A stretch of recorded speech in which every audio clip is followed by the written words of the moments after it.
Let me update ఇప్పుడు వరకు ఉన్నటువంటి ట్రెండ్స్ ఒకసారి చూద్దాం. ఉత్తరప్రదేశ్ 403 స్థానాల్లో 271 స్థానాల్లో ప్రస్తుతం బీజేపీ లీడ్ లో కనపడుతుంది. 123 స్థానాల్లో సమాజ్వాదీ పార్టీ, బీఎస్పీ ప్యాథెటిక్ గా 3 స్థానాల్లో కనపడుతుంది. కాంగ్రెస్ అండ్ ఇండిపెండెన్స్ అందరూ కూడా ఒకటే రోలో 3 స్థానాల్లో సింగిల్ డిజిట్లకు పరిమితమైనటువంటి పరిస్థితి. పంజాబ్ రెండో కీలకమైనటువంటి రాష్ట్రం. పంజాబ్లో ప్రస్తుతం ఆప్ 91 స్థానాల్లో లీడ్లో కనపడుతుంది. కాంగ్రెస్ 17 స్థానాల్లో లీడ్లో ఉంది. అకాలీదళ్ 6 స్థానాలకు పడిపోతే బీజేపీ 2 స్థానాలకు పడిపోయినటువంటి పరిస్థితి ఈ 2 రాష్ట్రాల్లో క్లియర్ కట్ గా మనకు కనబడుతుంది. ఇక మణిపూర్ అలాగే ఉత్తరాఖండ్ లో కూడా బీజేపీ అధికారం దిశగా అడుగులు వేస్తున్నటువంటి పరిస్థితి. ఉత్తరాఖండ్ లో కాంగ్రెస్ కాస్త పుంజుకున్నట్లుగా కనపడుతుంది, కొన్ని సీట్లు బీజేపీకి తగ్గినట్టుగా కనపడుతుంది. ఇక మణిపూర్లో కూడా చాలా క్లియర్ కట్ గా డెసిషన్ కనపడుతుంది. ఒక్క గోవాలో మాత్రం 1-2 స్థానాలు కొంచెం సందిగ్ధంలో ఉన్నప్పటికీ కూడా మ్యాజిక్ ఫిగర్ కి సింగిల్ లార్జెస్ట్ పార్టీగా బీజేపీ అవతరించినటువంటి పరిస్థితి. అక్కడ ఎంజీపీతో పాటు ఇతర ఇండిపెండెంట్లను కలుపుకొని ప్రభుత్వాన్ని ఏర్పాటు చేస్తామని చెప్పి ఇప్పుడున్నటువంటి సావంత్ సీఎం చెబుతూ ఉన్నారు. అదే పరిస్థితి ఎగ్జాక్ట్ గా జరిగే అవకాశం కూడా కనపడుతుంది. ఎందుకంటే 1-2 స్థానాలు మినహా బీజేపీ సింగిల్ లార్జెస్ట్ పార్టీగా అవతరించింది కాబట్టి 1-2 స్థానాలను మేనేజ్ చేయడం పెద్ద విషయం కాదు. కాబట్టి మిగతా అన్ని రాష్ట్రాలు, ఒక్క పంజాబ్ తప్పించి అన్ని రాష్ట్రాల్లో కూడా బీజేపీ అధికారం ఏర్పాటు చేసే దిశగా కదులుతున్నటువంటి రిజల్ట్స్ ని మనం చూస్తూ ఉన్నాం. ట్రెండ్స్ దాదాపుగా కంప్లీట్ అయిపోయాయని చెప్పుకోవచ్చు. ట్రెండ్స్ ఒక్కొక్క క్లారిటీ వచ్చేసిందని చెప్పుకోవచ్చు. సుమారుగా 1:30 కావస్తుంది. 1:30 సమయంలో ఎక్కడ ఎవరు ప్రభుత్వం ఏర్పాటు కాబోతుందని ఒక క్లారిటీ వచ్చేసింది. రైట్, మా ప్రతినిధి చంద్రశేఖర్ న్యూస్ రూమ్ నుంచి సిద్ధంగా ఉన్నారు అనాలిసిస్ అందించడానికి. మొత్తం క్లారిటీ వచ్చేసినట్టే కదా చంద్ర? హలో, యా చంద్ర, వినబడుతుందా? చక్రి, యా మొత్తం క్లారిటీ వచ్చినట్టే కదా, ఒక ఫిగర్ అనేది కంప్లీట్ గా ఎక్కడ ఏ రాష్ట్రంలో ఈ 5 రాష్ట్రాల ఎన్నికల ఫలితాలకు సంబంధించి దేశం అంతా ఎదురు చూసింది. దేశం అంతా ఎదురు చూస్తున్న ఎన్నికల ఫలితాలు దాదాపుగా క్లారిటీ వచ్చేసినట్టే. మొత్తం ట్రెండ్స్ అన్ని మనం 8:30 నుంచి ఇస్తూ వచ్చాము ఎన్టీవీ. ఆ తర్వాత ఎప్పటికప్పుడు విశ్లేషణ చేశాము. ఆ విశ్లేషణ చేసిన దానికి అనుగుణంగానే, అలా మనం ఊహించిన దానికి అనుగుణంగానే ఇప్పుడు ఫలితాలన్నీ కూడా వచ్చాయి. బీజేపీ అప్రతిహతమైన విజయాన్ని యూపీలో అందుకుంది. అందరి దృష్టి యూపీ మీద ఉంది. ఆ యూపీలో ఎలాంటి విజయం బీజేపీ వస్తుంది? ఎందుకంటే యూపీలో బీజేపీ సాధించే విజయాన్ని బట్టి దేశంలో తదుపరి రాజకీయ పరిణామాలు ఉంటాయి. తదుపరి కూటములకు అవకాశం ఉంటుంది. కూటములకు ఒక దారి తెన్ను అనేది దొరుకుతుంది. కూటమికి ఒక ఆదరవు దొరుకుతుంది అనేది అందరూ భావించారు. అయితే ఈ మోడీ వ్యతిరేక బీజేపీ వ్యతిరేక సీఎంలు కానీ, రాష్ట్రాలు కానీ, పార్టీలు కానీ, వాటన్నిటికీ కూడా మింగుడు పడని వ్యవహారం ఈ ఫలితాలు. మొత్తానికి యూపీలో దాదాపు 271 స్థానాల్లో ఇప్పటికీ బీజేపీ ఆధిక్యంలో ఉంది. గతం కంటే కొన్ని సీట్లు 20-25 సీట్లు తగ్గినప్పటికీ కూడా వరుసగా రెండోసారి యూపీ లాంటి చోట్ల 95 తర్వాత ఒక పార్టీ రెండోసారి ప్రభుత్వం ఏర్పాటు చేయటం ఇదే తొలిసారి. అలాగే ఇక్కడ చాలా విచిత్రాలు ఉన్నాయి. అక్కడ సీఎంలైన వాళ్ళందరూ కూడా అసెంబ్లీ నుంచి ఎవరు పోటీ చేయలేదు. శాసన మండలి నుంచి మాత్రమే సీఎం అయ్యి, ఎమ్మెల్సీ అయ్యి, ఎమ్మెల్సీ నుంచి సీఎం అయ్యేవాళ్ళు. అంతకుముందున్న అఖిలేష్ యాదవ్ కానీ, ఇప్పుడు ప్రస్తుతం సీఎంగా ఉన్న యోగి కానీ, అంతకుముందున్న మాయావతి కానీ, ఇప్పుడు తొలిసారిగా యోగి ఒక అసెంబ్లీ సీట్ నుంచి పోటీ చేసి ఆయన గెలవడం, మళ్ళీ ముఖ్యమంత్రి కాబోతా ఉన్నారు. ఇలాంటి లోకల్ విషయాలను చూసుకుంటే జాతీయ స్థాయిలో ఈ విజయం బీజేపీకి మంచి బూస్ట్ లాంటిది. దేశంలో అతిపెద్ద రాష్ట్రము, 80 పార్లమెంటు సీట్లు, 403 అసెంబ్లీ సీట్లు.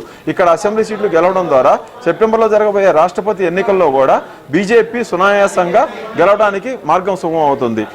రాష్ట్రపతి ఎన్నికలకు సంబంధించి కావాల్సిన ఎలక్ట్రోల్కు ఇంకా కొంచెం దూరంలో 51%కు బీజేపీ కాస్త దూరంగా ఉంది. ఇప్పుడు ఈ 5 రాష్ట్రాల్లో మెజార్టీ ఎమ్మెల్యేలు ఆ పార్టీ గెలుచుకుంది కాబట్టి వాళ్ళ ఎలక్ట్రల్ కాలేజీ కూడా పెరుగుతుంది. కాబట్టి ఆ పెరిగిన దాని ప్రకారం ఇప్పుడు రాష్ట్రపతి ఎన్నికలను సునాయాసంగా గట్టెక్కడానికి బీజేపీకి ఒక అవకాశం దొరికింది. ఎలక్ట్రల్ కాలేజీకి సంబంధించి 10,90,908 ఓట్లు దేశం మొత్తం మీద ఉంటే బీజేపీకి కొంచెం తక్కువైంది. ఆ కొంచెం తక్కువైన వాటిని ఈ ఎలక్షన్లో కవర్ చేసుకోవడానికి బీజేపీకి అవకాశం దొరికింది. 271 ఎమ్మెల్యే సీట్లను యూపీలో బీజేపీ గెలుచుకుంది. ఆ రాష్ట్రంలో ఒక్కొక్క ఎమ్మెల్యే ఎలక్ట్రల్ కాలేజీ ఓటు విలువ 208. ఈ విధంగా లెక్కేసుకుంటే అక్కడ వచ్చిన 271 ఇప్పటి వరకు చూసుకున్న ప్రకారం ఇంటూ 208 ఓట్లతో ప్రకారం కొంత పైకి వెళ్ళడానికి అవకాశం ఉంటుంది. రాష్ట్రపతి ఎన్నికల్లో సునాయాసంగా బీజేపీ అభ్యర్థిని నిలబెట్టి గెలిపించుకోవడానికి అవకాశం ఉంది. మొత్తానికి ఈ పరిస్థితులన్నింటినీ కూడా గమనించుకున్నట్టయితే బీజేపీ ఎక్కడా కూడా శక్తిహీనం కాలేదు. అదే ఎగ్జాక్ట్లీ చంద్ర, చంద్ర, ఒక ఇంట్రెస్టింగ్ ఈక్వేషన్ ఏంటంటే యూపీలోని దక్షిణ భాగంలో ఉన్నటువంటి రైతులు పంజాబ్ రైతులతో పోరాడారు. పంజాబ్లో ప్రభావం కనిపించినట్టుగా అనిపిస్తోంది, అంటే 2 స్థానాలకు పరిమితం చేశారు బీజేపీని. కానీ ఇక్కడ ఉత్తరప్రదేశ్కి వచ్చేటప్పటికి లఖింపూర్ కేరీ లాంటి ప్రాంతంలో కూడా బీజేపీ విజయదుందుబి మోగిస్తున్నటువంటి పరిస్థితి. ఎక్కడైతే రైతుల్ని ఎక్కించి తొక్కించేశారు బీజేపీ నేతలని, కేసులు కూడా పెట్టినటువంటి జైలుకి వెళ్ళిన పరిస్థితుల్లో అక్కడ ప్రభావం కనిపించలేదు, ఇక్కడ ప్రభావం కనిపిస్తుంది. ఓవరాల్ గా అసలు రైతుల ఉద్యమ ప్రభావం ఉందా లేదా బీజేపీ మీద? ఖచ్చితంగా లేదని చెప్పాలి. ఎందుకంటే బీజేపీ మొదటి నుంచి కూడా చెబుతుంది ఈ రైతు ఉద్యమం అనేది స్పాన్సర్డ్ ఉద్యమం. కొన్ని సంస్థలు, కొన్ని నిషేధిత సంస్థలన్నీ కూడా ఈ ఉద్యమాన్ని నడిపిస్తున్నాయని మొదటి నుంచి కూడా బీజేపీ చెబుతుంది. అయినా సరే ఎలక్షన్ దగ్గరకు వస్తున్నాయి కాబట్టి స్వచ్ఛందంగా ఆ బిల్లుల్ని కేంద్ర ప్రభుత్వం విత్డ్రా చేసుకుంది. అయితే కేంద్ర వ్యవసాయ శాఖ మంత్రి చెప్పారు సరైన సమయంలో మళ్ళీ బిల్లులు పెట్టే అవకాశం ఉందని. ఖచ్చితంగా ఈ తీర్పుల ఆధారంగా రైతు చట్టాలకు సంబంధించిన మరొకసారి ముందుకెళ్లే ప్రయత్నం బీజేపీ చేయవచ్చు. ఇక బీజేపీ మీద రైతు ఉద్యమం ప్రభావం అని చూసుకున్నట్టయితే ఎక్కడా కూడా ప్రభావం లేదు. వాటి ఫలితాల మీద ఏమాత్రం కూడా ప్రభావం చూపించలేదు. పంజాబ్లో చూస్తే పోయినసారి కాంగ్రెస్ పార్టీకి ఉన్న సీట్లు 3, ఇప్పుడు పోయినసారి పంజాబ్లో బీజేపీకి ఉన్న సీట్లు 3, ఇప్పుడు 3 లేకపోతే 2 వచ్చే అవకాశం ఉంది. అక్కడ ఆ పార్టీ పుంజుకోలేదు. పోయినసారి శిరోమణి అకాలీదళ్ తో కలిసి బీజేపీ పోటీ చేసింది. ఈసారి పంజాబ్ లో కాంగ్రెస్ తో పాటు అమరేందర్ సింగ్ పార్టీ పంజాబ్ లో కాంగ్రెస్ తో పాటు కలిసి పోటీ చేసింది. అక్కడ కూడా బీజేపీనే ఎక్కువ సీట్లు పోటీ చేసింది. దాదాపు 67 సీట్లలో 117 సీట్లు బీజేపీ పోటీ చేసింది. మిగతా చోట్లలో ఈ లో కాంగ్రెస్ పార్టీ పోటీ చేసింది. అక్కడ పెద్దగా పంజాబ్ లో రైతు ఉద్యమాలు, రైతుల ప్రభావం అనేది పక్కన పెడితే యూపీ విషయంలో మాత్రం బీజేపీ కాస్త భయపడింది. యూపీ పశ్చిమ ప్రాంతంలో ప్రధానంగా ఆర్ఎల్డీకి జాట్ రైతులు ఉన్న చోట్ల ప్రభావం చూపిద్ది, మనం ఇబ్బంది పడతామన్న ఉద్దేశంతో వ్యూహాత్మకంగా మోడీ ఈ 3 చట్టాలను వెనక్కి తీసుకున్నారు. అయితే ఆ చట్టాలను వెనక్కి తీసుకోవడం వల్ల రైతులు పాజిటివ్ గా మారారా, లేకపోతే చట్టాల ఎఫెక్టే లేదని మాట్లాడుకున్నప్పుడు చట్టాల ప్రభావమే లేదని చెప్పుకోవాలి. చట్టాలు వెనక్కి తీసుకున్న 14-15 నెలల పాటు జరిగిన ఉద్యమంలో ఉద్యమం చేసిన వాళ్ళందరూ ఇబ్బంది పడ్డారు. ఢిల్లీ సరిహద్దుల్లో చలికి, వానకి, ఎండకి ఇబ్బంది పడ్డారు అనుకుంటే ఆ ఇబ్బంది పడిన వాళ్ళు ఖచ్చితంగా ఎలక్షన్లో వాళ్ళ వ్యతిరేకతను చూపించే అవకాశం ఉంటుంది. కానీ ఎక్కడా వ్యతిరేకత ఉన్నట్టు కనిపించట్లేదు. బీజేపీకి లాస్ట్ టైం వచ్చిన 303 సీట్ల కంటే ఇప్పుడు కొంత తగ్గినప్పటికీ కూడా ఆ స్థాయిలో రైతు ఉద్యమం జరిగిన స్థాయిలో వ్యతిరేకత బీజేపీ పైన ఉంటే ఈ దారుణమైన ఫలితాలను బీజేపీ చూసేది. కానీ ఆ పరిస్థితి ఇక్కడెక్కడ కనపట్లేదు. పైగా ఇంకొక విషయం ఏంటంటే పోయినసారి 2017లో బీజేపీకి 41.5% ఓట్లు వస్తే ఇప్పటికీ 42% ఓట్లు వచ్చాయి. అంటే ఆ పర్సెంట్ పెరిగింది. ఇంకా ఓట్లు లెక్క పెట్టాల్సిన ఓట్లు ఉన్నాయి, ఫైనల్ కావాల్సిన సీట్లు ఉన్నాయి. అంటే గతం కంటే కాంగ్రెస్ పార్టీ యూపీలో బలం పుంజుకుంది. గతం కంటే ఎక్కువ మంది జనాల, ఓటర్ల అభిప్రాయాన్ని, ఆ పార్టీ అభిమానాన్ని పొందగలిగింది. మీరు చెప్పినట్టుగా లఖింపూర్ ఒకటే కాదు, ఉన్నావు ఘటన జరిగింది, ఉన్నావులో రేపు ఘటన జరిగింది. ఉన్నావు రేపు బాధితురాలని కాంగ్రెస్ పార్టీ తన అభ్యర్థిగా నిలిపింది. దాని మీద కూడా దేశం మొత్తం ఎలాగ ప్రచారం చేశారో యూపీ ఎన్నికల్లో ఉన్నావు అత్యాచార ఘటన కూడా పెద్ద ఇదైంది. తర్వాత హత్రాసులో ఇంకొక ఘటన అయింది, రేప్ కేసు సేమ్. వాటి ప్రభావం కూడా ఈ ఎన్నికల మీద పడలేదని మనకు అర్థమవుతుంది. ఓవరాల్ గా మనం కొంతకాలంగా జరుగుతున్న ట్రెండ్ చూస్తే యూపీ అనేది కొత్తగా అభివృద్ధి మంత్రాన్ని పఠిస్తా ఉంది. ఇంతకు ముందు చూస్తే హిందుత్వము, హిందూ వ్యతిరేకులు ఈ వ్యవహారం మీద వెళ్ళేది. కొత్తగా ఎప్పటి నుంచో నానుతున్న రామాలయ నిర్మాణాన్ని, అయోధ్యలో రామాలయ నిర్మాణాన్ని బీజేపీ చేపట్టింది. దాంతో ఓవర్వెల్మింగ్ రెస్పాన్స్ వస్తుంది, హిందువులంతా ఏకవుతారు అనేది మొన్నటి వరకు అనుకున్నాం. కానీ బీజేపీ కూడా అయోధ్య వ్యవహారం అనే దాన్ని ప్రజలు పెద్దగా పట్టించుకోవట్లేదు. శాంతి భద్రతతోటి ఇబ్బంది లేని అభివృద్ధి ఇచ్చే ప్రభుత్వం కావాలని కోరుకుంటున్నారనే ఉద్దేశంతో అక్కడక్కడ మాత్రమే ఈ హిందుత్వ అనే అంశాన్ని ప్రస్తావించింది. 80-20 80-20 అంటే 20% ఉన్న ముస్లింలకు, 80% ఉన్న ముస్లిమేతరులకు అంటే హిందువులకి మధ్య జరిగే పోరాటంగా దీన్ని మోడీ అలాగే యోగి మొదట్లో అభ్యర్థించారు. తర్వాత ఈ ఎత్తుగడ పారదని చెప్పేసి సాంప్రదాయంగా యూపీలో గెలిపోవటంలో ప్రభావితం చేసే ఓబీసీలను గట్టిగా నమ్ముకుంది బీజేపీ మంచిగా వర్కౌట్ చేసుకుంది. ఈ 40% ఓబీసీలలో 9%, 8% యాదవులు ఉంటారు. వాళ్ళు ఎలాగో ఓట్లు వేయరు కాబట్టి వాళ్ళని వదిలేసి మిగతా వాళ్ళందరూ పట్టుకుంది. ఇక్కడ మంచి వ్యూహాన్ని బీజేపీ పాటించింది. ఆ వ్యూహంతోనే ఇక్కడ సక్సెస్ అయిందని మనం చెప్పుకోవచ్చు. వ్యతిరేకత ఉంది. బ్రాహ్మణులే యోగిని వ్యతిరేకించారు. బ్రాహ్మణులకి యోగికి 2012 నుంచి పడదు. ఆయన నియోజకవర్గంలో అప్పుడెప్పుడు ఒక బ్రాహ్మణ ఎమ్మెల్యేని ఓడించాడనే ఉద్దేశంతో అప్పటి నుంచి కూడా బ్రాహ్మణులు ఆయనకు వ్యతిరేకంగా ఉంటారు. 2017లో యోగి బీజేపీ సీఎం అభ్యర్థి కాదు కాబట్టి ఆ బ్రాహ్మణులందరూ కూడా బీజేపీకి ర్యాలీ అయ్యారు, బీజేపీకి ఓట్లు వేశారు.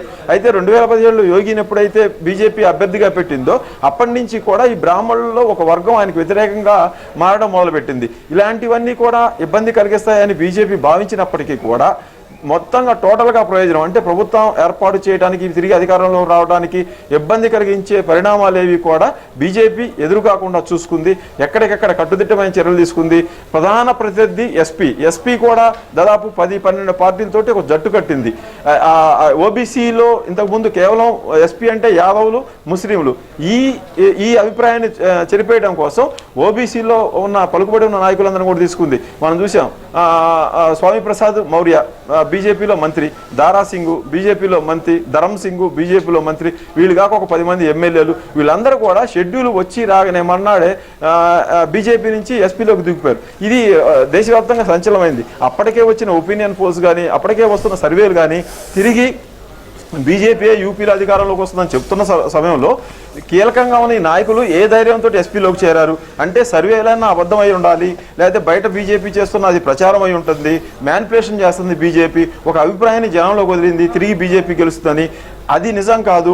ఎవరైతే ఈ పార్టీ మారారో ముగ్గురు మంత్రులు, ఎవరైతే పార్టీ మారారో 10 మంది ఎమ్మెల్యేలు, వీళ్ళకి అసలు విషయం తెలుసు.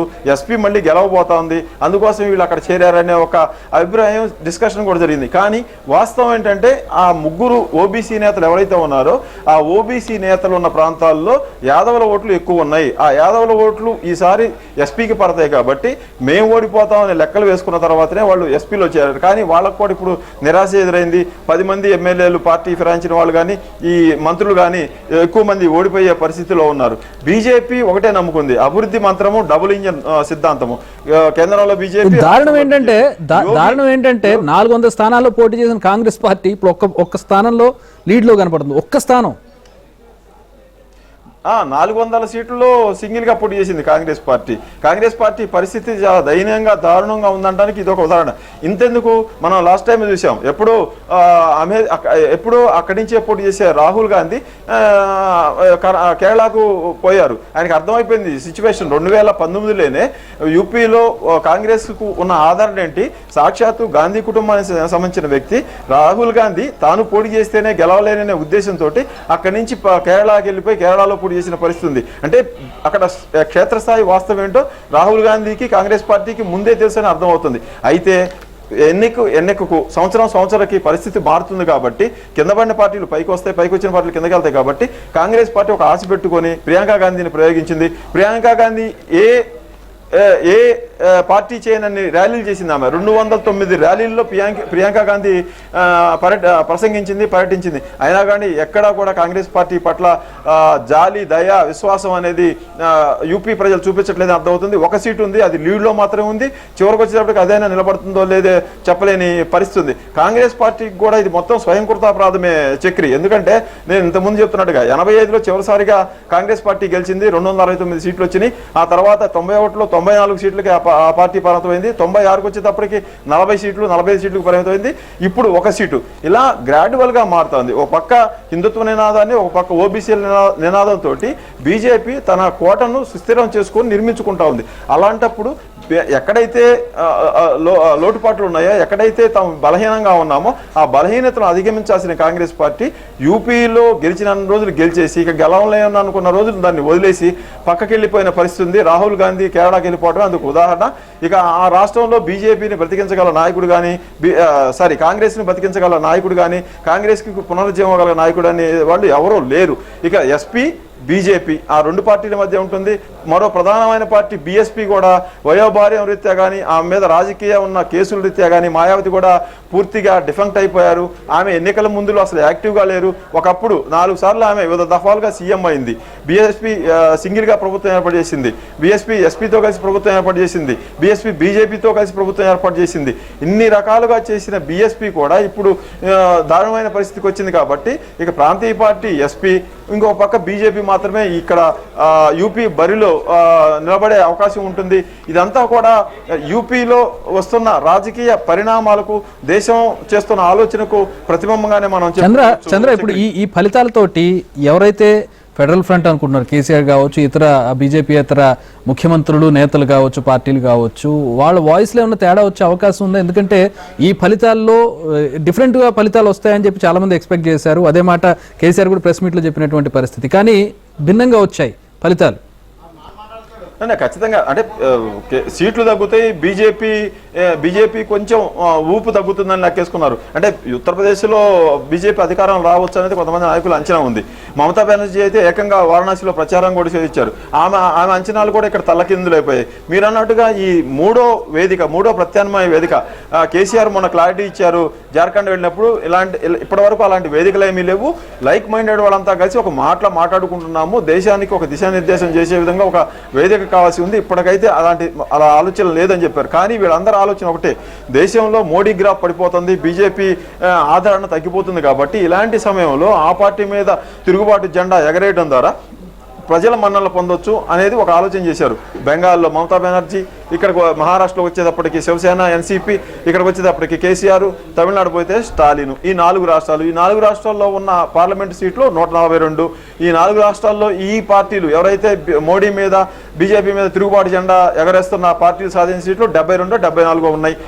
149 సీట్లకి 72 సీట్లు, అంటే సగం కూడా లేవు. ఈ సగం సీట్లు కూడా గెలవలేని ఈ పార్టీలు మోడీ మీద తిరుగుబాటు జెండా, బీజేపీ మీద తిరుగుబాటు జెండా ఎగరేసి గెలవడానికి కావాల్సిన 250, 260 సీట్లు ఎలా సాధిస్తాయి, ఈ పార్టీలకు సహకరించేది ఎవరు అనేది కూడా ఒక చర్చ ఇప్పుడుంది.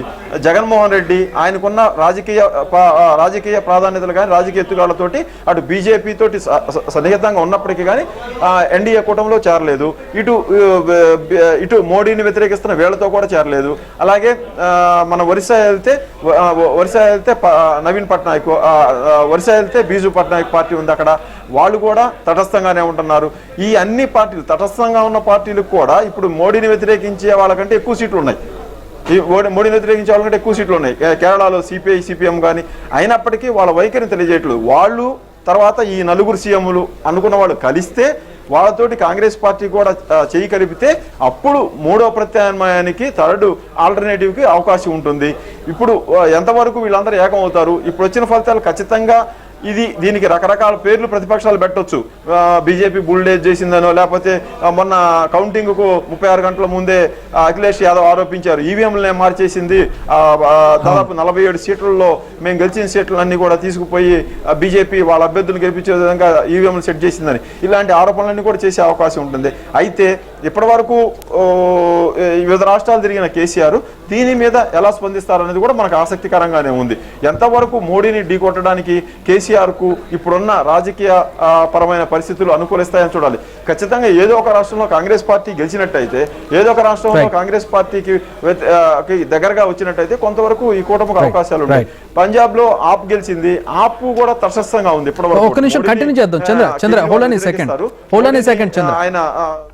మళ్ళీ వస్తాను మీ దగ్గరికి, మాట్లాడదాం మనం.